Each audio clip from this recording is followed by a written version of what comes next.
বাচ্চাদের স্কুলে daily daily কী tiffin দেবেন সেটা নিয়ে চিন্তায় আছেন? আর কোনো চিন্তা নেই। হেলদি অ্যান্ড টেস্টি একটি রেসিপি আমি নিয়ে এসেছি আপনাদের জন্য।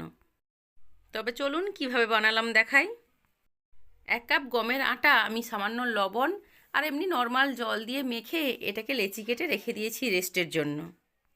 আর পুরটা করার জন্য আমি এখানে দেখুন গাজরগুলোকে গ্রেড করে নিয়েছি, বিনসটাকে পাতলা করে কেটে নিয়েছি, একটা টমেটো ছোটো করে কুচিয়ে নিয়েছি, আর এই যে আলুগুলোকে গ্রেড করে নিয়েছি, ভালো করে ধুয়ে নিয়েছি, আর ফুলকপি, কাঁচা লঙ্কা আর আদা গ্রেড করে নিয়েছি। আর আমি নিয়েছি 2টো ডিম। এগুলো দিয়ে আমি পুরটা বানাবো। পুরটা বানানোর জন্য আমি একটা কড়া বসিয়ে দিয়েছি, দিয়ে অল্প পরিমাণ সাদা তেল দিয়ে দিলাম, দিয়ে এর মধ্যে আমি কাঁচা জিরে একটু ফোড়ন দিয়ে দেবো। এই জিরে ফোড়নটা একটু ভালো করে হয়ে গেলে এর ওপর থেকে আমি এক এক করে কেটে রাখা সমস্ত সবজিগুলোকে দিয়ে দেব।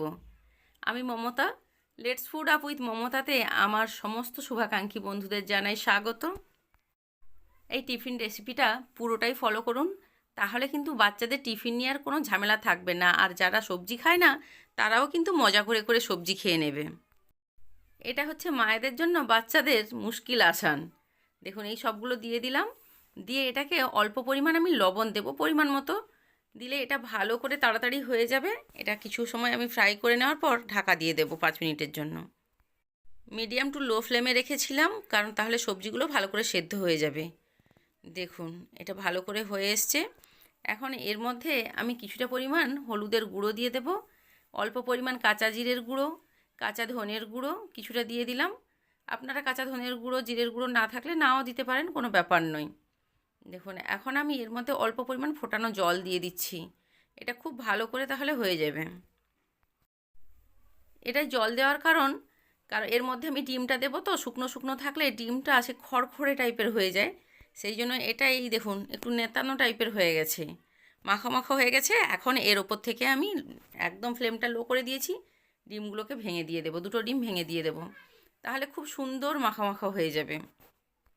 আপনারা যারা ডিম খান না তাহলে ডিমটাও অ্যাভয়েড করতে পারেন, কারণ ডিমটা যে দিতেই হবে সেটা মাস্ট নয়, আপনারা শুধু ভেজিটেবলস দিয়েও করতে পারেন।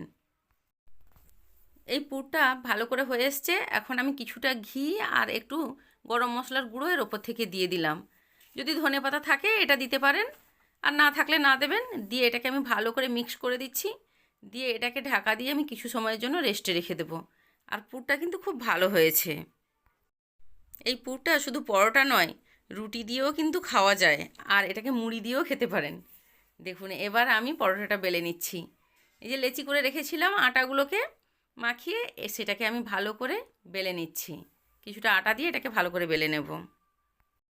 আমি খুব সুন্দর করে এটাকে বেলে নেব। দেখুন ভালো করে বেলে নিচ্ছি, এটা খুব মোটা থাকবে না। এইভাবে বেলে নিয়ে আমি এটাকে উল্টে দেব। আটাগুলোকে সরিয়ে দিচ্ছি, উল্টে দিলাম। যদি একটু আটা থাকে তাহলে আটার দিকটা ভেতরে থেকে যাবে। আমি কিছুটা সস লাগিয়ে দিচ্ছি। আপনারা কিন্তু গ্রিন সসও লাগাতে পারেন, গ্রিন চিলি যারা খেতে ভালোবাসেন। এইটা দেখুন দিলে ফ্লেভারটা দারুণ আসে। দিয়ে এই যে পুরটা করে রেখেছি, পুরটাকে এইরকম মাছ বরাবর ভালো করে বিছিয়ে দিয়ে দিতে হবে চওড়া করে। এইভাবে আমি দিয়ে দিচ্ছি। এবার একটা বাটিতে করে জল নিয়েছি, আঙুলে করে জল নিয়ে সাইডগুলোতে দিয়ে দিচ্ছি, যাতে এটা সহজে মুখটা চিপে যায় আর এটা ছেড়ে না যায়। দেখুন এইভাবে 2 সাইড দিয়ে করে দিলাম, পরোটা শেপ দিয়ে দিলাম, এটা কিন্তু ছাড়বে না। এবার আমি এটাকে ফ্রাই করব, শুকনো ফ্রাই করব প্রথমে। শুকনো ফ্রাই করার জন্য আমি এটাকে কড়ার মধ্যে দিয়ে দিচ্ছি।